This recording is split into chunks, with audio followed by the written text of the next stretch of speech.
Varicose veins తో బాధపడుతున్నారా? భారతదేశంలోనే బెస్ట్ ట్రీట్మెంట్ అందించే ఏకైక హాస్పిటల్ ఏవిస్.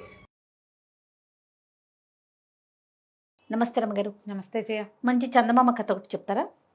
మామూలుగా ఎవరైనా ఒకళ్ళు వచ్చి దేవుడో దేవదూతో గంధర్వుడక్షుడు కిన్నరులు కింపురుషులు ఎవరైనా వచ్చి నీకేం కావాలి, బాగా డబ్బులు కావాలా, మనశ్శాంతి కావాలా అంటే ఏం కోరుకుంటాం? మనశ్శాంతి రమ్మగారు, ఖచ్చితంగా. అంటే ఎప్పుడు మనశ్శాంతి కోరుకుంటాం జయ? మన దగ్గర సరిపడా డబ్బులుంటే మనశ్శాంతి కోరుకుంటాం. మనం డబ్బులు కటకట కటకట్లు ఆడిపోతాం. ఖచ్చితంగా డబ్బులేనండి, ఫస్ట్ ప్రయారిటీ దానికి కదా. మన దగ్గర డబ్బో దశకమో ఏదో మన లివింగ్ బాగున్నప్పుడు నెక్స్ట్ స్టెప్కి వెళ్తాం. మనశ్శాంతి కావాలనుకుంటాం. మనకి డబ్బులు లేకపోయినా పర్వాలా, మనశ్శాంతి కావాలని ఎప్పుడు అనిపిస్తుంది? డబ్బులు ఉన్నా కనిపించేది అది. అదే నెక్స్ట్ స్టెప్ అయితే మనశ్శాంతి. దీని మీద ఒక కథ చెప్తాం. ఓకే, ఇంకా నన్ను అడుగుతున్నారు అనుకున్నాను రమ్మగారు. మీరేం కోరుకుంటారు చెప్పండి? నేనైనా మనశ్శాంతి కోరుకుంటాను ఇప్పుడు. అంతే, రైట్. పూర్వం అంట ఒక పల్లెటూరులో ఇద్దరు అన్నదమ్ములు ఉండేవాళ్ళు. తల్లిదండ్రి ఉన్నప్పుడు ఏదో కొంచెం సంపాదించారు. వీళ్ళకి కూరలు పండించుకునేందుకు ఒక చిన్న జాగా, ఓ చిన్న గుడిసె, ఒక 30 ఎకరమో 15 ఎకరమో పొలం, కాస్త ధాన్యం పండేందుకు. చెప్పులు కుట్టేవాళ్ళు వాళ్ళు. తల్లిదండ్రి గతించాక మెల్లిగా ఏదో 2 కూరలు పండించుకుంటూ కాస్త ధాన్యం పండించుకుంటూ ఆ చెప్పులు కుట్టుకుంటూ బతికేవాళ్ళు. రూపాయి ఎక్కడి నుంచి వస్తుంది? చెప్పుల మీద వచ్చేది. అయితే ఏమైంది, క్రమంగా వీళ్ళు ఉన్న ఊళ్ళోకి ఒక బ్రహ్మాండ నాయకుడు చెప్పులు చకచకా కుట్టేసేవాడు ఒకడు వచ్చాడు. వచ్చి వాడు దుకాణం పెట్టేసరికి జనం అంతా కొత్త చెప్పులు దుకాణం పెడితే అంతా అటే పోతారు. వీళ్ళ దగ్గరికి జనం తగ్గిపోయారు, చాలా పేదగా అయిపోయారు వీళ్ళు. ఆ కాయా కసురు వాటితోటే బతకాలంటే చెయ్యి ఆడట్లేదు. ఎటగో నానా బాధ పడేవాళ్ళు. అట్ట గడిచి వీళ్ళకి శీతాకాలం వచ్చింది. ఊళ్ళో అందరూ మంటలు వేసుకునేవాళ్ళు. భోగి మంటలు లాంటివి మంటలు వేసుకుని కూర్చుంటారుగా. వీళ్ళకి మంటలకు కూడా చెట్లు లేవు. ఏదైనా ఉండాలిగా 2 ఇవేమైనా పుల్లలో ఏవో. అయితే తమ్ముడు అన్నాడు, అన్నయ్య ఇటు మన ఇంటిపై ఉన్న మైదానంలో చెట్లన్నీ కొట్టేశారు. కాకపోతే చెట్లు కొట్టేస్తే చెట్టు కింద పెద్ద వేరు ఉంటుంది కదా, ఆ వేరు భాగం ఉండిపోయింది, అది ఎండిపోయింది. ఆ వేరు పీక్కొచ్చి అది అంటించుకుందాము, చలికుండా ఉంటుంది ఆ మొద్దు అన్నాడు. పెద్ద చెట్లకి వేళ్ల భాగాలు కూడా ఇంతలా ఉంటాయి కదా. సరే వీళ్ళిద్దరు ఏం చేశారు, ఆ మైదానం మీదకు పోయి ఆ వేరు ఇట కొసలు తేలి ఉన్నటువంటి వేరు భాగాన్ని బాగా తవ్వి దాన్ని ఈడ్చుకొచ్చారు. నేలంతా డ్రైగా ఉంది చలికి. ఈడ్చుకొచ్చారు. ఈడ్చుకొచ్చి వీళ్ళు పొయ్యిలో కుంపట్లో వేసిన నిప్పు తెచ్చి ఇది వెలిగించారు. వెలిగిస్తే మెల్లిగా అది కాలటం మొదలుపెట్టింది. ఆ వేళ్ల భాగాలు సన్నగా ఉన్న భాగాలు ముందు కాలుతాయి కదా, అన్నీ కాలి మొద్దు అంటుకునేసారు కల్లా. ఏమైంది, దానికి ఒక తొర్ర ఉంది ఆ వేరుకి ఓ పక్కన. ఆ తొర్ర భాగం ఓ పక్కకుండి మెత్తగా ఉన్న భాగాన్ని వెలిగించారు వీళ్ళు. ఆ తొర్రలోంచి ఒక కోయిల బయటకు వచ్చి కుహూ కుహూ అని అరిచింది. అరిచేసరికి తెల్లబారి, ఏమిటిది ఇక్కడ ఆ వేరులో ఉంది పడుకున్నది. ఆ వేరు ఇట్లా పై భాగంలో ఉంది, వీళ్ళు కింద నుంచి తవ్వారు. అడుగున డ్రైగా ఉన్న మెత్తటి సన్నవేళ్ల భాగాలు అంటించారు. త్వరలోంచి బయటకు వచ్చాక అటు ఇటు చూసి, ఏమిటిది, ఏం కాలం బాబు అని అడిగింది. అడిగేసరికల్లా కోయిలతో ఈ అన్నదమ్ములు ఏం చెప్పారు, ఇది కార్తీక మాసం.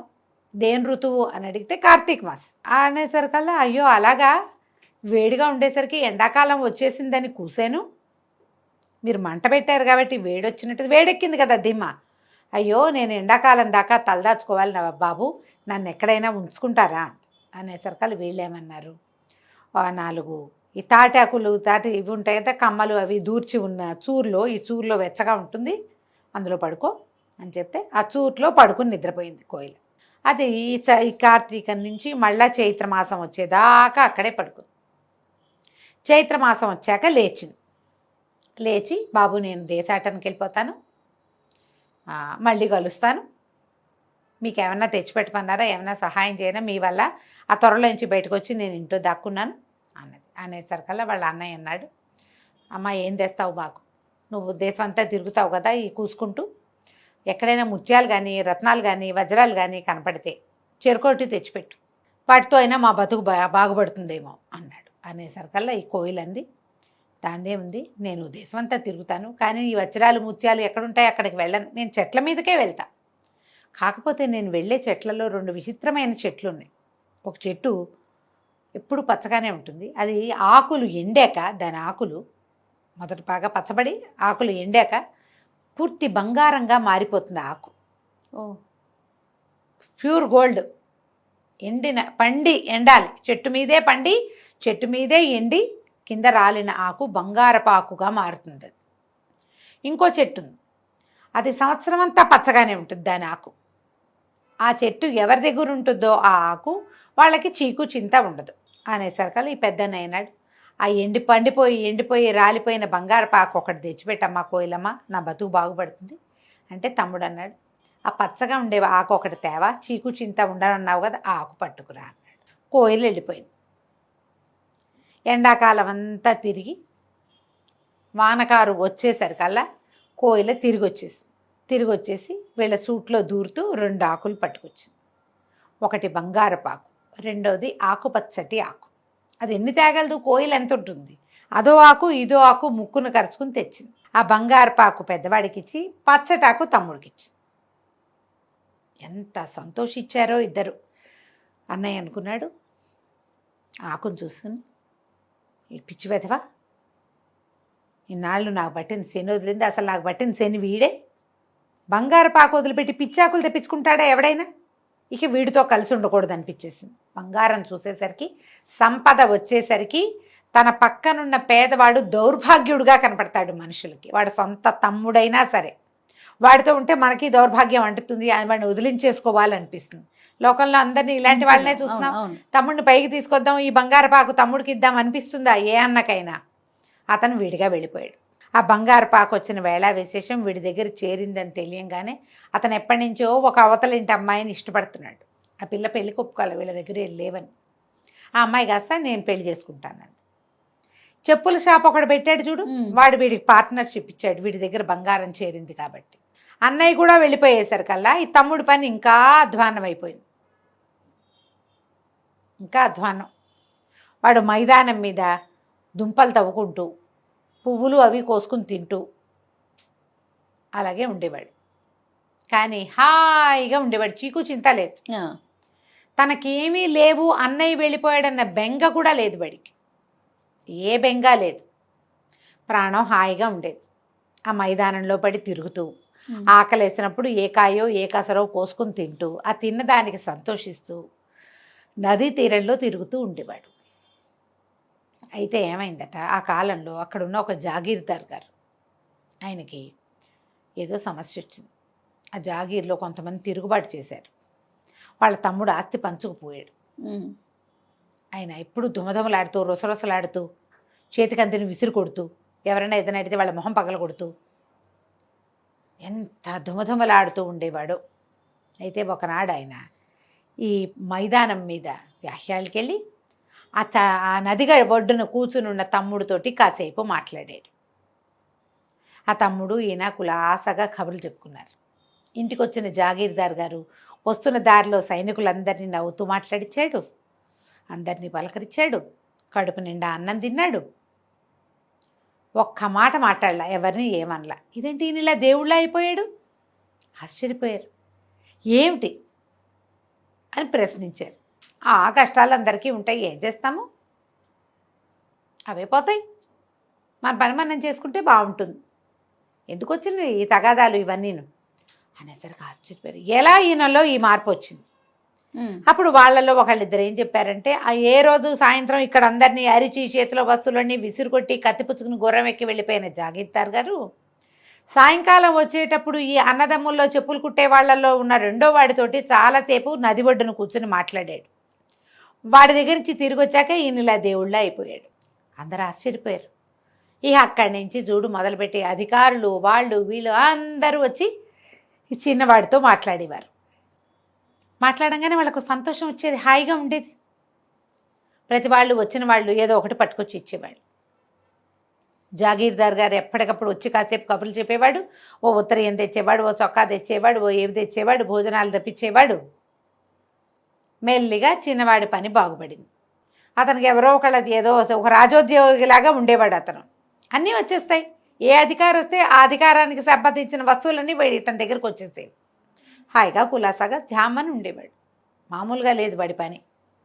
అతను వేసుకునే బట్టలు, వేసుకునే చెప్పులు, ఏ డిపార్ట్మెంట్ వాళ్ళు వస్తే ఆ వస్తువులు ఇచ్చేసి, అతను కూడా ఒక రాజోద్యోగులాగా కనపడేవాళ్ళు. వీళ్ళంతా చాలా స్థిమితంగా హాయిగా ఉన్నారు.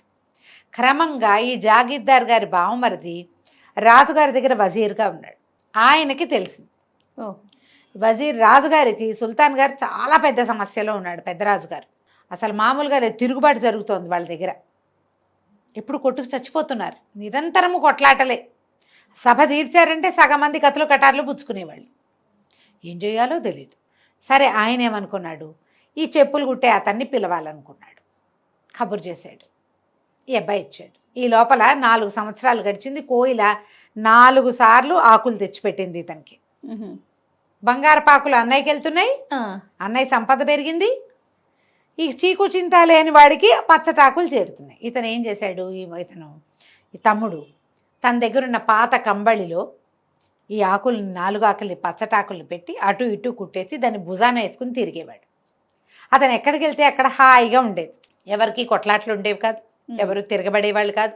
మంచి మాట చెప్తే వినేవాళ్ళు, కలిసి భోజనం చేసేవాళ్ళు, సాయిదా ఫాయిదాగా పోయేవాళ్ళు అందరూ. అక్కడి నుంచి రాజోద్యోగి ఇతను రాజుగారి దగ్గరికి చేరాడు. ఇతను ఆస్థానంలోకి వెళ్ళంగానే అంతా గొడవ సద్దుమణిపోయేది. ఒక్కొక్కళ్ళు అడిగేవాళ్ళు, ఇంత మంచి బట్టలు వేసుకున్నారు, చక్కటి చెప్పులు, మంచి నగలు, ఆ కంబళి ఏమిటండి అంటే, ఉన్నియండి, ఈ కంబళి నా పాత జీవితాన్ని నాకు గుర్తు చేస్తుంది, నేను ఎక్కడి నుంచి వచ్చానో నాకు జ్ఞాపకం చేస్తుంది, ఈ కంబళి నా భుజం మీద ఉండటమే మంచిది అలాగని చెప్పేవాడు. రాజుగారి దగ్గర బ్రహ్మాండమైన ఇల్లు ఇచ్చారు ఇతనికి. పూర్తిగా చిన్న రాజుగారిలాగా నడుస్తోంది తమ్ముడి కథ. ఒకనాడు ఏమైందట, ఈ తమ్ముడికి ఇంత ప్రభ వచ్చేసిందని అన్నయ్యకి తెలిసింది. బంగారం చేరిన ఎవరి దగ్గర ఆస్తులు చేరతాయో వాడికి గ్రీడ్ పెరుగుతుంది. ఈర్ష్య, అసూయ. మనకే ఉండాలి, వాడికి ఉండకూడదు, మనమే ఇంకా గ్రాండ్గా ఉండాలి అలా అనిపిస్తుంది. భార్యతోటి ఏం చెప్పాడంటే, మా ఏదో 4 పిచ్చాకులు సంపాదించిన వాడికే ఇంత పేరు వస్తే నాకెంత రావాలి, బంగారాకులు సంపాదించిన వాడికి. నేను రాజుగారి దగ్గరికి వెళ్ళి ఇంకా గొప్ప పేరు సంపాదించుకుంటా, పద వెళ్దాం మనం అని భార్యను పుచ్చుకుని బయలుదేరాడు. వీళ్ళు బోల్డని సామాన్లు గీమాన్లు అన్నీ తెచ్చుకున్నారు. ఒక దారి వెంబడికి వెళ్తున్నారు. వాళ్ళు ఎక్కడికో మాయం వెళ్ళిపోయారు కదా. తమ్ముడికేమో రాజుగారి ఆస్థానం నుంచి గుర్రాలు అవి వచ్చినాయి. అన్నయ్యకి ఏం రాలే, తనే సొంత కత్తు మీద, సొంత పూచి కత్తు మీద బయలుదేరాడు. ముందుకెళ్ళే కొంతకి తీసుకెళ్లిన ఆహారం అయిపోయింది. కటకట్లాడుతున్నారు తిండికి. ఏ పూట కాపూట వెతుకులాటగా ఉంది, డబ్బులున్నాయి. అయితే ఏమైంది, ఒక అడవిలో ఒక చోట విశ్రమించారు వీళ్ళు. విశ్రమిస్తే వీళ్ళకి ఒక ఆవిడ, ఒక చక్కటి ఆవిడ బుట్టతోటి ఆహారం తెస్తూ కనపడింది. ఎవరు ఏమిటి అని పలకరించారు. నేను రాజుగారి దగ్గరికి వెళ్తున్నాను బాబు, ఏవో కొన్ని ఆహార పదార్థాలు తీసుకెళ్తున్నాను, మీరు కూడా ఏమన్నా రుచి చూస్తారేమిటి అని పెట్టి తిన్నారు. అక్కడి నుంచి వేడి వేడి పాయసం ఉంది, ఈ పాయసం పుచ్చుకోండి, ఆహారం పూర్తవుతుందని ఈ రొట్టెలు కూర అన్నము కాకుండా చెరుకో కప్పు పాయసం పోసిచ్చింది. పాయసం తాగి ఇద్దరు ఒళ్ళు తెలియకుండా పడుకునేశారు భార్య భర్త. అందులో మొత్తం మందు కలిపి ఈవిడేం చేసింది, ఫుల్గా లూటీ చేసేసింది వీళ్ళని. వీళ్ళ దగ్గర వస్తువులు ఉన్నాయి ఈవిడ, ఎందుకంటే డబ్బు కలిగి ఉన్నాడు అతను. చెప్పులతో సహా లాగేసింది, అన్నీ బుట్టలో సర్దేసింది. ఏ బుట్టలో ఆహారం తెచ్చిందో అందులో వీళ్ళ వస్తువులన్నీ సర్దేసింది. ఇంతలో ఏమైంది, ఆవిడ కొడుకు వచ్చాడు, ఒక 10-12 ఏళ్ల వాడు. వాడిని అడిగింది, ఏరా ఊళ్ళో ఏం దొరికిందిరా అబ్బాయి నీకు, ఇక్కడ వీళ్ళు దొరికారు, వీళ్ళని లూటీ చేసేసాను, ఏం దొరికిందంటే, అమ్మాయి ఏం దొరకలేదే, ఈ రాజుగారి భవనం పక్క నుంచి వెళ్తుంటే ఎవరో కిటికీలోంచి ఒక కంబళి బారేశారు, సరే కంబళి వెచ్చగా ఉంటుంది కదా అని అది పుచ్చుకొచ్చానే అన్నాడు. ఈవిడేం చేసిన, పాత కంబళి మనకెందుకురా, వీళ్ళ దగ్గర నుంచి అన్నీ లాగేసాం, వీళ్ళ మొహాన్ని బారేద్దాం దీన్నని ఆ కంబళి ఎత్తి ఈ అన్నయ్య మీద విసిరేసి బుట్ట ఎత్తిపుచ్చుకొని కొడుకు ఆవిడ వెళ్ళిపోయారు. అన్నయ్య నిద్రలేచి చూసుకున్నాడు, చెప్పుల దగ్గర నుంచి ఏమీ లేవు. భార్య నిద్రలేచింది, ఏమిటండి అన్నీ పోయినట్టున్నాయి అంది.